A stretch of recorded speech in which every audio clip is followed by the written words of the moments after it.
මාසමකින් මදසවලා ආදරේදනී දෙකියා මාසමකින් ජීවිතේ පුරා ජීවිතේ දනේ දෙකියා උහු හායි 안녕하세요 हाँ 안녕하세요 ये මොකක්ද? 안녕하세요 කියලා කිව්වේ ඒ කිව්වේ?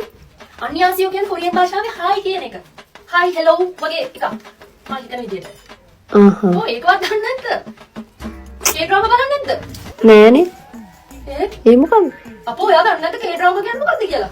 කොරියන් ඩ්‍රාමා කියන එක. අපෝ මගේ ආඩුවේ කියන්නත් ලැජ්ජයි. මොනවද කන්න කියන්නේ? පාන්. ඈ? ඇයි? පාන්? අපෝ මම නම් පාන් කන්නේ නැහැ. සුෂි බෙන්තෝ. ආ? මේ බෙන්තෝ බා. ස්ටික් වලින් කන්නේ. මට බෑනේ නිකන් අතින් කන්න බෑ. ෂිට්. කවුද අතින් කන්නේ? මම අතින් කන්නේ. ස්ටික්. මේක අල්ලන්න ක්‍රමයක් තියෙනවා. මේ ඇඟිලි තුනෙන් අල්ලලා කන්න ඔයාලට පුරුදු නෑනේ. පුරුදු නැති ඉඳලා ඉතින් කරන්න දෙයක් නැහැ. පුරුදු වෙන්න වෙයි මේ. සමහර වෙලාවට අවුල් ඒත් මම මැනේජ් කරගන්නවා ඉතින්. මට පුළුවන් දැන් හැම තිස්සෙම කරන්න දෙකින්න මේ අවුල් මේ මෙහෙම අල්ලන්න තියෙන්නේ මේ. එකයි මේ විදිහට කන්නේ. එකනේ මේ ඔයා හිතන් ඉන්නේ ලොකු වෙලා මොනවා කරන්නද කියලා.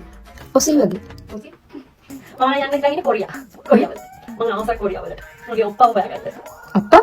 අප්පානේ මෙයානේ ඔප්පා. ඒ කිව්වේ? ඒ කියන්නේ අනාගත ස්වාමි පුරුෂයා. ඔව්. ඒක දන්නද? මම කොරියන් ඩ්‍රාමා ඇත්තටම බලන්නේ නැද්ද? කේ ඩ්‍රාමා. කුහන්ජි කොහොමද ජගන්ෂන්. අහලවත් නැද්ද? ඌ. අයි මට හොයාගන්න බැරි කොරියන් මගේ මොකක්ද අඩුපාඩු? ඒ රටවල ගියලා ඒ කියන්නේ මොකක්ද ලස්සන වෙනවා තමයි. දැන් මම මොකද? අනිත් මම කොරියන් ඩ්‍රාමා බලලා මම දැන් ඉඳන් ප්‍රැක්ටිස් කරනවා මේ විදිහට වෙන්න. ජීතු. ඒ කිව්වේ? ජීතු කියන්නේ කොරියන් භාෂාවෙන් ඉරිසියාව කියන්නේ.